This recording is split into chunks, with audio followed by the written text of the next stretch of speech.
여러분들 혹시 최근 유럽의 상황을 잘 알고 계신가요? 유럽? 러시아 우크라이나 전쟁으로 에너지 대란도 그렇고 물가도 박살난 상황 아니야? 뭐 이렇게 생각하고 계신 분들이 많으실 텐데요. 여러분들도 아시다시피 현재 유럽의 상황은 진짜 각박 그 자체입니다. 세계적으로 미국 달러가 초강세를 보이게 되면서 유로화의 가치가 쭉쭉 떨어지고 있는데 외환 시장 등에 따르면 유로화는 전장보다 1.1%가 떨어져 최근 유로화가 2022년 8월 23일 1유로당 0.9928달러에 거래되었다고 하죠. 이 수치는 2002년 이후 20년 만에 유로화가 최저치를 기록한 거라고 하니까 뭐 말 그대로 홀리마마 둘린 상황인 거지. 그러다 보니 현재 영국, 독일 등등 유로 강국을 포함한 유럽 곳곳에서 스태그네이션과 인플레이션을 합친 스태그플레이션의 위험성이 커지고 있는 상태라고 하는데요. 실제로 영국에선 7월 CPI 즉 소비자 물가 지수는 작년 대비 10.1% 상승으로 40년 만에 두 자릿수를 기록했고 유럽연합 최대 경제대국 독일에서는 7.5%를 기록해버리죠. 와, 유럽에서 경제 좀 친다고 하는 나라들이 이 정도야? 아니 도대체 왜 이런 상황인 건데 뭐 이런 상황을 연출하게 된 이유는 여러 가지가 있지만 가장 대표적인 요인으로는 러시아 우크라이나 전쟁 이후 러시아가 유럽으로 향하는 에너지 공급망을 급격하게 줄여버리기 때문이죠. 이로 인해 유럽의 천연가스 가격은 네덜란드 TTF 천연가스 선물 기준 메가와트 시당 장중 295유로까지 올랐고 이 가격은 1년 전에 비해 무려 1000% 상승률이라고 하는데 자 그럼 오늘의 예급 비밀 이번 겨울에 정말 얼어 죽게 생겼어요. 유럽 에너지 대란 현지금화로 시작합니다. 2002년 이후 20년 만에 최저치를 기록한 유로화 가치가 이렇게까지 떨어진 이유로는 영국과 독일 등에서 발생한 물가 쇼크라고 하는데 화폐의 가치가 떨어지는 현상으로 수입 물가를 같이 올려주게 되면서 인플레이션을 더욱 심하게 만들고 있는 상황입니다.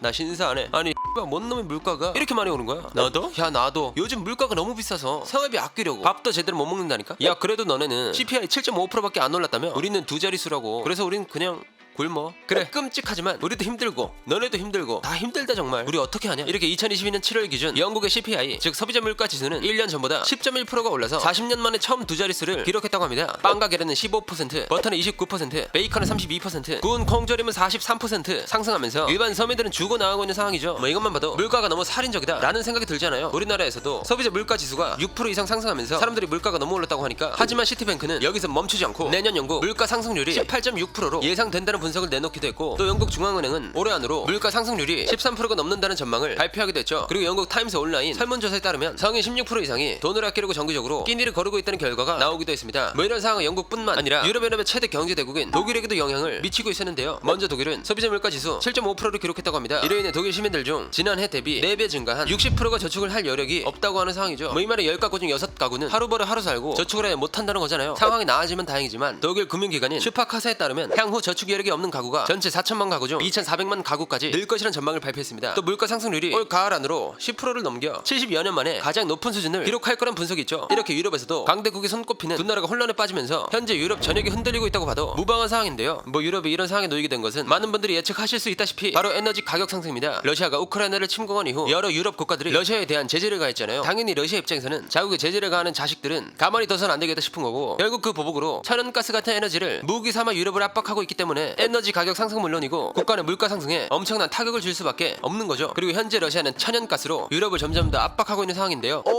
우리 배관 수리가 좀 늦어질 것 같은데 좀 기다려. 아니 러시아야 우리가 제재는 가했지만 천연가스는 좀 풀어주지 그래. 이러다 다 주고. 아 그래? 아니 좀만 기다려봐. 이게 잘 안 고쳐지네 진짜 이게.